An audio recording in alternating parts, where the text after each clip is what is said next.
My heart is where the Hebrew home is. For where the heart is, that's where you find the Hebrew home. Hebrew home, Hebrew home. Good morning, Hebrew home.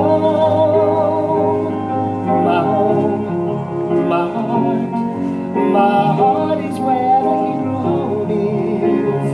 For where the heart is, that's where you find the Hebrew home.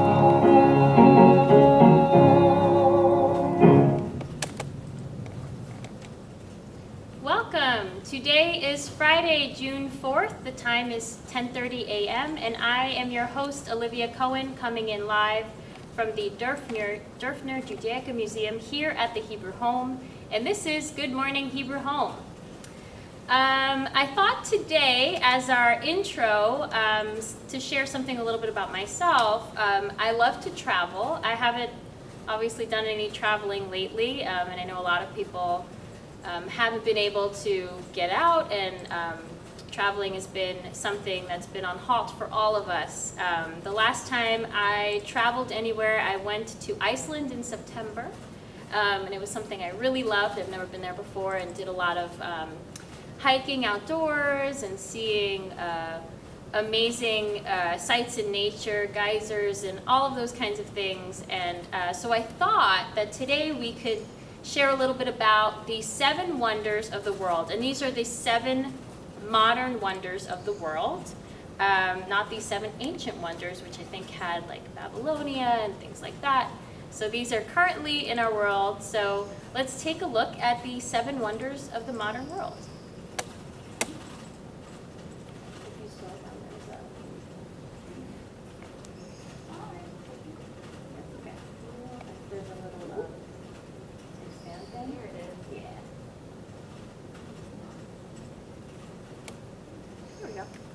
So these are the 7 wonders of the world. And if we go to the next picture, the 7 wonders of the world refers to the remarkable constructions made by nature or human. And these wonders are listed by the popular guidebooks and sightseers. 7 is thought to be a number for representation of perfection and plenty. And the 7 wonders resembles ancient civilizations in that time. And there are 7 new wonders of the world, and they change. We have 7 wonders of the ancient world. There were also 7 wonders of the medieval world. And now we're going to look at 7 wonders of the modern world in the 21st century. So here are the 7 wonders of the modern world. We have number 1, the Great Wall of China. We have 2, which is Petra in Jordan.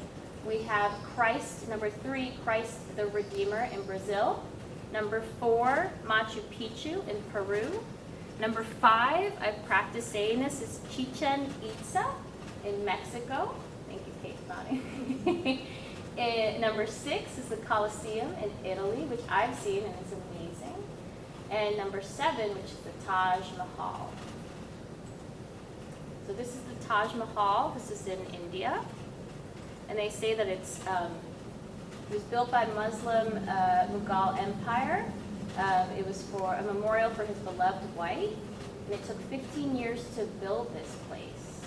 And I think they're also saying that it is sinking a little bit, or there's structural things. So I hope that it stays, because this is just a beautiful wonder of the world. Our next picture, number 6, the Colosseum. Beautiful to see in person. Constructions began under the Emperor Vespasian. It was a sports stadium. And when I was there, the guides told us that certain emperor, I forget which one, would fill it with water, and they do like boat fights and things in there. So it was really cool to see. And the bottom of it was actually where all the gladiators or fighters or wild animals would stay, because the floor was all wood, so that's why you can see straight down into the Colosseum. So that's the Colosseum, number 6. We have Chichen Itza. I've never been there. I've always wanted to go there. Kate has been there. That's amazing. Did you go up all those steps? You're not allowed to anymore. Oh. Have you been there? Yes, I was the last tour group to go up on those steps there. Wow. In 2008. Last night, I just found a picture of it. Yeah, I went in 2011. Yeah, 2008, the last. We have our guests and also our crew in here. We have people who have been. Allison, have you been? No? Okay. And Deb, who's our guest, surprise, Deb Carey, was the last tour group to go up the steps. So very cool. This is the most famous temple city of the Mayas, and it rises to 79 feet, and there are 91 steps in each of its 4 sides. 1 step for 1 day of the year, and there's 365th day of the year represents the top platform. So that's the 365th day of the year for the top. That's number 5. Then we have Machu Picchu, which is a place I'd love to go to. Anyone in here gone to Machu Picchu? Beautiful in Peru. It's a 15th century mountain settlement in the Amazon region of Peru. The ruined city belongs to the Inca civilization, and it's in the region of West South America, right next to Ecuador, which is where my family's from. So very cool. Number 3, we have Christ the Redeemer in Brazil. Look at how beautiful that is over there. It's in Rio de Janeiro, Brazil. It's 130 feet tall. It's the 2nd highest Art Deco statue in the world. It is a symbol of Christianity. It's become an icon of Rio and Brazil. It's beautiful, and I know other countries have similar ones, but I think this is the biggest one. That was number 3. Number 2, we have Petra, which is just a beautiful ancient city, perched in the age of the Arabian Desert. It is famous for its many stone structures, such as a temple carved with classical facades into rose-colored rock. So it's beautiful. It's number 2, and here's number 1, the Great Wall of China. Amazing. The Great Wall of China was built along China's northern border over many centuries, and it was to keep out the Mongol tribes, constructed between the 5th century to the 16th century BC, and it's the world's largest human-made structure, and it stretches some 4,000 miles. So there we have it, everybody, these 7 wonders of the modern world. That was something I found on the internet, really cool resource. But send us some mail. Let us know, have you ever traveled to any of these places, or what other places have you traveled to? I know we had Susan Chevalodi on the other day, sharing places where she went, so we'd love to hear from you. So feel free to send us your comments, your questions, tell us where you've traveled, and we will share it on the show. We'd love to hear from you. So you can write mail or send it to your friendly therapeutic arts and enrichment programs activities person, or you can call us and leave us a message by dialing the number 2813. So a little later, we already heard from Deb, but she'll be joining us in the guest seat, Debra Carey, the Assistant Director of Admissions. And we have a great show planned for you today. So let's get into the news. Let's take a look at the weather in our neck of the woods. Today there will be scattered thunderstorms, everyone. But rain is good. It means it's watering our plants and keeping them nice and green, and so that we can enjoy them when we go outside. It'll be a high of 79 degrees today. Saturday will be partly cloudy with a high of 84 degrees. Sunday will be mainly sunny with a high of 75 degrees. Let's move to this day in history. May 29th, 1956, Elvis Presley introduces his single Hound Dog on the Milton Berle Show and scandalized the audience with his suggestive hip gyrations. In 1973, Doris A. Davis becomes the first African-American woman to govern a city in a major metropolitan area when she is elected mayor of Compton, California. And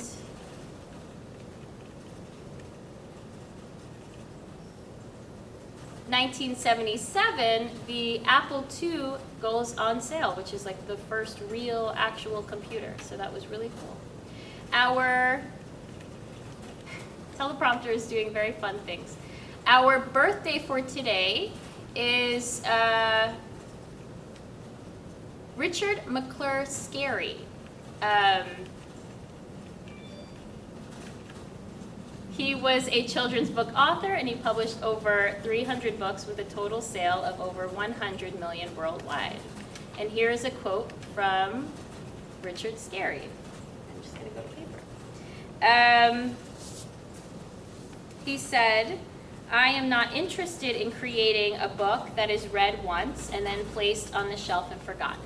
I am very happy when people have worn out my books or that they're held together by Scotch tape." So let us know, have you read any Richard Scarry books to your children? Are you familiar? We'd love to hear back from you. Our second famous birthday of today is very important. It is our own Hebrew Home celebrity, Wendy Steinberg, our host on Wendy Wednesdays. Let's all wish Wendy a happy birthday. She may kill me for doing this on the air, but I did it. Happy birthday, Wendy. Also celebrating some birthdays here at the home today, we have Mildred V. and William D. Happy birthday. And let's see what's happening. Food service is cooking up for us. We have our lunch for today, which is cheddar potato pierogies served with mushroom cream sauce and stewed tomatoes. Dessert, we have frozen vanilla yogurt. And dinner, we have country vegetable soup. Our entree is rosemary chicken with roasted lemon potatoes. That sounds good. It's Saturday. Our lunch is beef stew with rice pilaf and a peach mango applesauce. For dinner, we have vegetable and quinoa soup. Entree is a Waldorf tuna salad platter and homemade potato salad. And for dessert, we have rice pudding. And Sunday, moving to Sunday, lunch, we have meatballs, marinara sauce, and spaghetti with broccoli florets. Dessert, we have brownie. And for dinner, we have black bean soup. This is all for Sunday. Garden vegetable quiche, sliced carrots, and for dessert, a big cookie. So that brings me to our guest for today. We have Debra Carey, the Assistant Director of Admissions. Hi, Deb. Hi, how are you doing? Thanks Olivia? for joining. So Thank excited you for to have asking you me. on. So before we have a bunch of stuff on the table, before we get to that, which is very exciting, I just want to talk a little bit about you and what you do here as the Assistant Director of Admissions. Well, we bring patients into the Hebrew home. We do a lot of work here. We work with people in the community to get their family members to come in. We were touring people. I miss that so much. Oh, We're having yeah. the family members come in and tour them around. I miss not seeing the residents on the floor. It's just so sad, and seeing their family members outside. But hopefully real soon we'll be able to have people coming into the Coming home back in. and visiting and That's doing the tours. hope. I think we're all ready for that. We're all ready We are to ready see for that, everything yes. come back and open up and things like that. We had Maria on last week and was kind of sharing all about what your team does. And the thing that really stood out to me was the connection between you guys are that first call, that first step into coming into the home.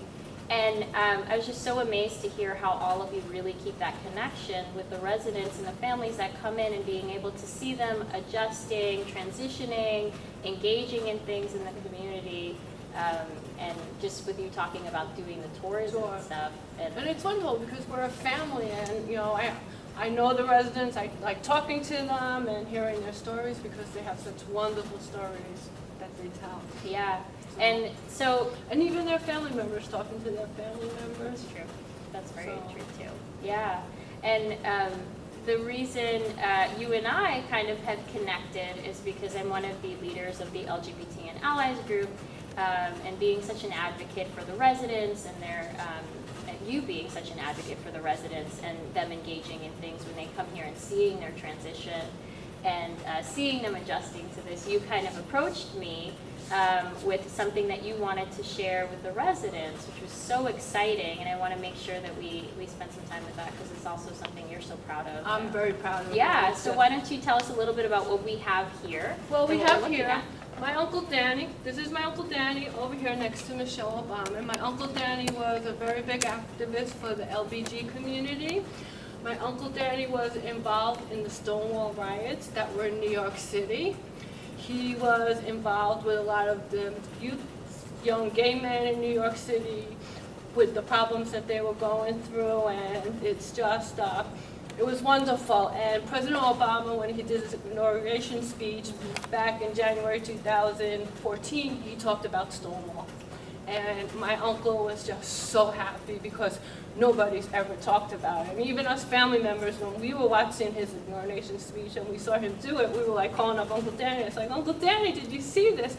Because prior to that, they did a movie about my Uncle Danny too, the Stonewall riots, and Right. he was in that documentary, and that came out right before President Obama did his inauguration speech, so that even made it nicer to do that. So we have the letter here that my uncle wrote to President Obama. I will get emotional if I read it because it's just so wonderful. So Olivia's going to read it. I'll read it. And we read this with our LGBT and Allies group, and it was really great to have our residents respond. Hello to our LGBT and Allies group. Hope to be together very soon. I'm going to read this letter. Dear President Obama, Martin Luther King Jr. once said, "Our lives begin to end the day we become silent about things that matter." That statement kept going through my mind as I listened to your inauguration speech. It was a moment that was so surreal. I never thought I would hear these words in my life from a president.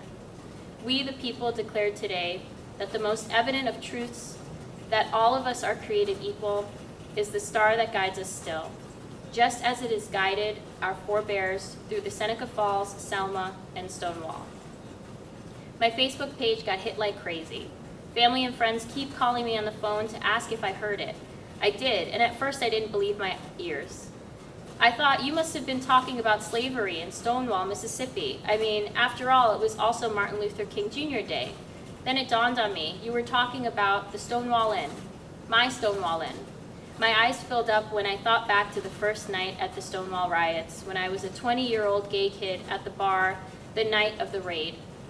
You see, Mr. President, I was there for the first 2 nights of the riots. It was like a war zone. I saw garbage cans burning in the streets, bricks being thrown in the air, and young, silly gay kids like myself being beaten by police officers and a tactical police force until we bled.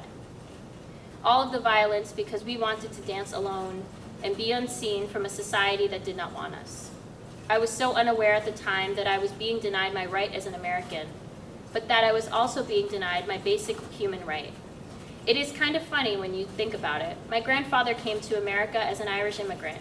He got a job as a laborer assembling the new Statue of Liberty in the New York Harbor, the same one with the mounted plaque that reads, "Give me your tired, your poor, your huddled masses yearning to breathe free." I yearn to breathe free, Mr. President. As a gay man back then in 1969, I could not serve openly in the military. I could not get a license to practice law or be a hairstylist. If I was entrapped into doing something lewd as determined by the authorizes at the time, I was damned by almost all religions. The American Psychiatric Association told me that I was mentally ill. I was not allowed to get married and had to keep my love of another man hidden. I could not adopt children. I was not allowed to receive a legal drink in any bar in New York City without them risking to lose their license for serving a sexual deviant. It was a life that was bleak and filled with one word, no. And to top it off, that night in June 1969, they were now going to tell me I couldn't dance, not even hidden in the back of a dark, dirty bar. You made me proud, sir, when you mentioned that significant part of my life. But it is a battle that is not over yet, and we still have a big fight on our hands. I still have not gotten to dance that dance I started 44 years ago. The big, joyous, I am a completely free gay man American dance yet. And so I so badly want to dance that dance before I meet my maker, not just have spent my life listening to the music. Thank you for making that dance floor a little bit more accessible, Mr. President, and starting to play the music. Sincerely yours, Danny Garvin, Stonewall Inn veteran. Isn't that a beautiful letter? This gets me so emotional.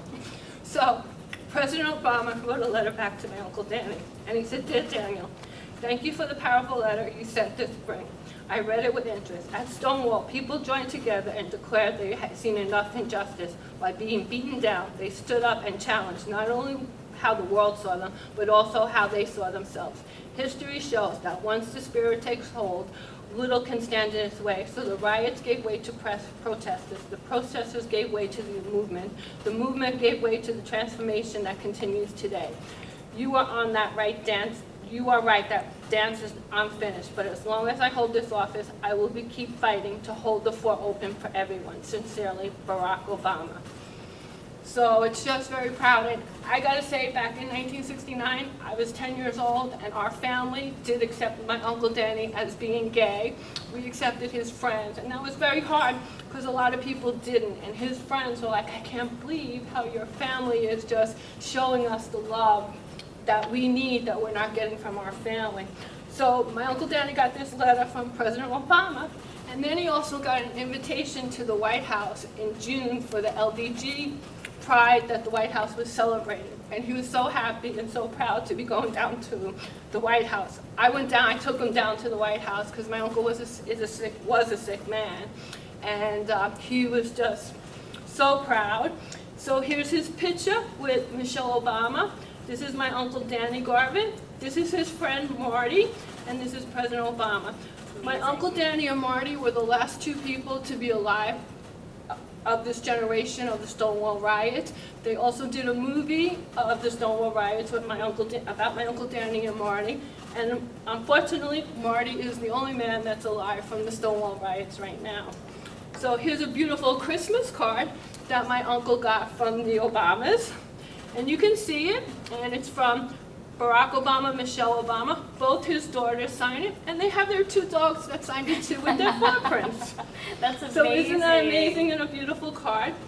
Also too, a couple of years ago, I got a telephone call from a publisher, and they were doing a book to Obama, and what they were doing were letters that went to President Obama, and they wanted to know why my Uncle Danny's letter was picked for President Obama to read, and why President Obama picked my Uncle Danny's letter to write back to him and invite him to the White House, which is such an honor to have my uncle's letter in this book. I was also contacted like 3 months ago. They're also doing a Broadway play on letters to Obama, and my uncle's letter is going to be part of the Broadway play. And unfortunately, my uncle died 6 months later after he went to the White House to see the president, I'm sorry. And I'm sure he's in heaven dancing with everything that's going on with the gay community and to see it. And every time last year at Stonewall during the 50th anniversary, our family was down there to celebrate with them in honor of my uncle. Yes, that's amazing. Isn't it amazing? It's just so...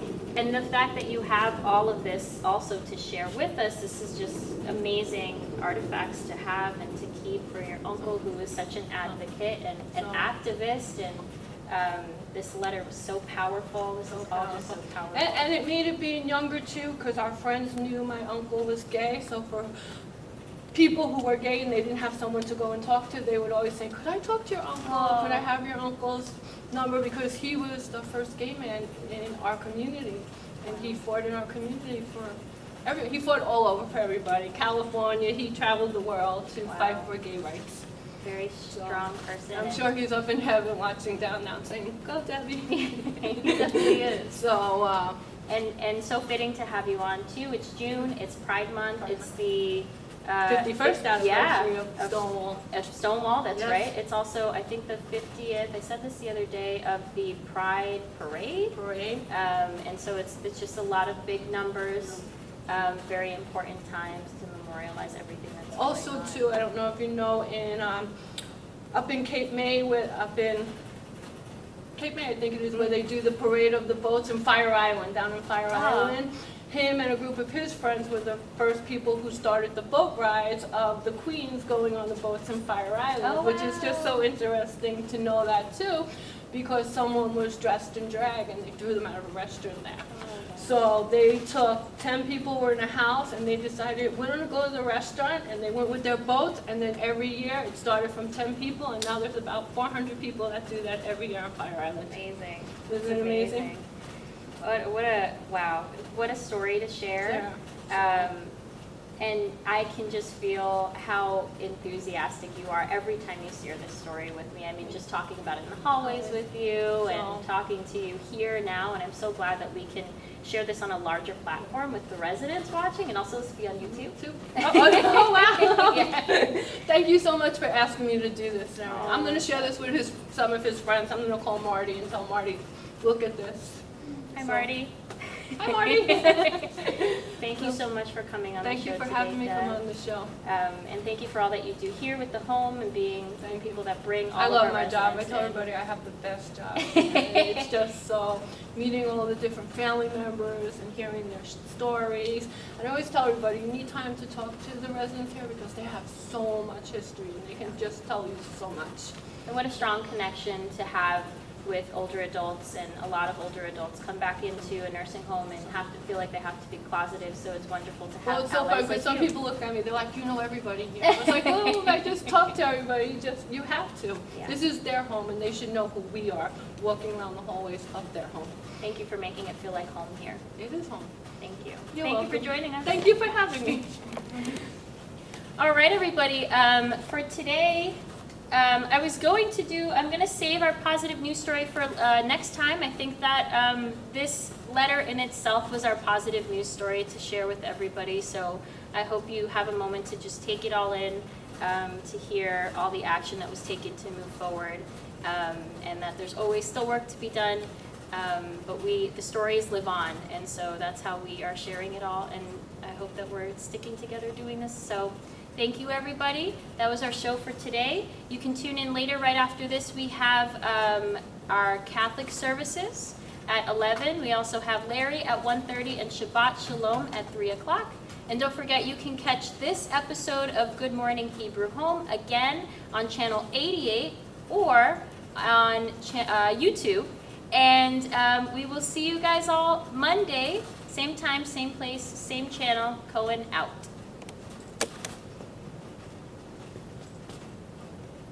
Oh my God, I'm so nervous. I got a little tongue tied there. I'm sorry. What? I shut off right. First thing I did.